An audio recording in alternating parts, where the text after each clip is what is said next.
shoutout sa mga kababaihan, mga kapatid, na ang content ay napakaiksing, short, kita yung pusod, kita yung kukumelon, nakikita yung ano na lang kaya, no? Itanong ko sa inyo, no? Ano na lang kaya ang kahihinatnan ng ating mga dalagang Pilipina? Paiksi ng paiksi or pawala ng pawala yung mga damit na dapat nakatakip sa kanilang mga masiselang parte ng kanilang katawan. Dati, halos wala kang masilip. 'Di ba? Sabi nga daliri lang pag nahawakan papakasalan ka na. Lumipas at lumipas ang panahon. Ngayon, mga kapatid, sumasayaw ng daring na sayaw, nakapanty, nakabra, halos lumuluwa ang mga hindi dapat nakikita or ang mga hindi dapat pinapakita. Pero ito tayo, shoutout naman sa mga kalalakihan na kagaya ko. Siyempre, lalaki kami. Siyempre, matutuwa talaga kami, no? Matutuwa kami manunood. Diba? Pero, shoutout, lahi ni Adan. Nagkakasala tayo nang hindi natin nalalaman. Napupunta tayo sa Kumunoy, nagkakasala tayo nang hindi natin nalalaman dahil sa mga kakapanood natin ng mga content na ganito.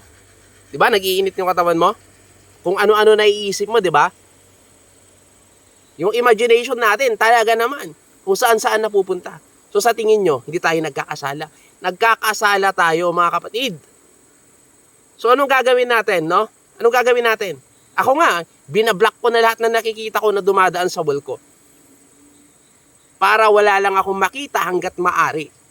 Kasi, umagang-umaga, pag browse mo ng phone mo, makikita ka na nakatupis sumasayaw. Ang kinis ng katawan, ang ganda ng katawan, ang ganda ng mukha. Perfect! Ano isipin natin? Lalaki tayo Diba? Ano isipin natin?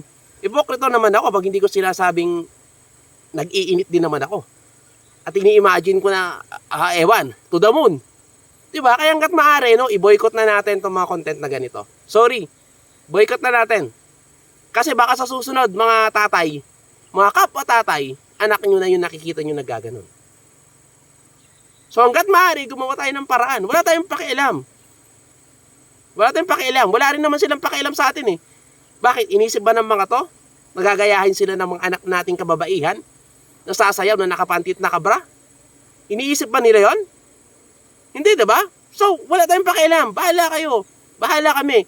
Diba? I-boycott namin yung inyong content. I-block namin yung inyong page. Kasi kung wala tayong gagawin mga tatay, nanay, walang pupuntahan ang ating mga anak. Promise, walang pupuntahan.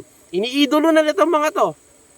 Walang pupuntahan. So, I suggest, boycott this kind of content. I'm sorry.